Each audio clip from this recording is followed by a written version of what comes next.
राजधानी रायपुर के विधानसभा थाना क्षेत्र से हत्या का एक मामला सामने आया है। जानकारी के अनुसार जो मृतक है उसके बेटे और बेटी दोनों मिलकर जो है अपने पिता की हत्या कर देते हैं। हत्या का कारण यह है कि मकान का जो टैक्स है वो उसके पिता को पटाने के लिए, अपने पिताजी को पटाने के लिए बोलता है, जमा करने, लेकिन उसके पिताजी कहते हैं कि मैं बुजुर्ग आदमी, मैं इतना टैक्स कहाँ से पटा पाऊंगा। इसी बात को लेकर कलयुगी बेटे ने और उसकी बेटी ने दोनों जो मिलकर जो है अपने पिता के ऊपर वार करते हैं और वार इतना ज़्यादा करते हैं, इतना मारपीट करते हैं, उसके गुप्तांग में, उसके प्राइवेट पार्ट में वो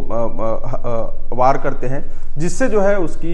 हत्या उनकी मृत्यु हो जाती है। फिलहाल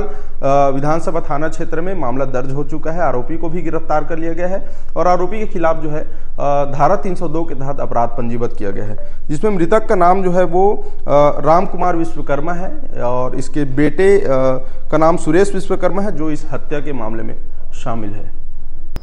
कल विधानसभा थाना क्षेत्र अंतर्गत जो चड्ढू एरिया है उसके बंजरपारा में ये प्रकरण आया था। सुबह रिपोर्ट हुआ था जिसमें वहाँ रहने वाले एक विश्वकर्मा परिवार है जिसकी बेटी और बेटा के द्वारा उनके घर का जो प्रॉपर्टी टैक्स है उसको पिताजी जो कि 70 वर्षीय था उनके द्वारा नहीं पटाए जाने पर आक्रोशित होकर के घर में लड़ाई झगड़ा हुआ। इस दौरान उनको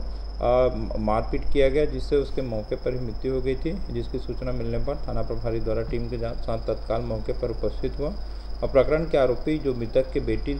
और उसका जो बेटा थे उनको दोनों को विधिवत गिरफ्तार करके प्रकरण में धारा 302 और 34 के तहत अपराध पंजीबद्ध किया गया है और दोनों को गिरफ्तार करके विधिवत रिमांड में लिया गया।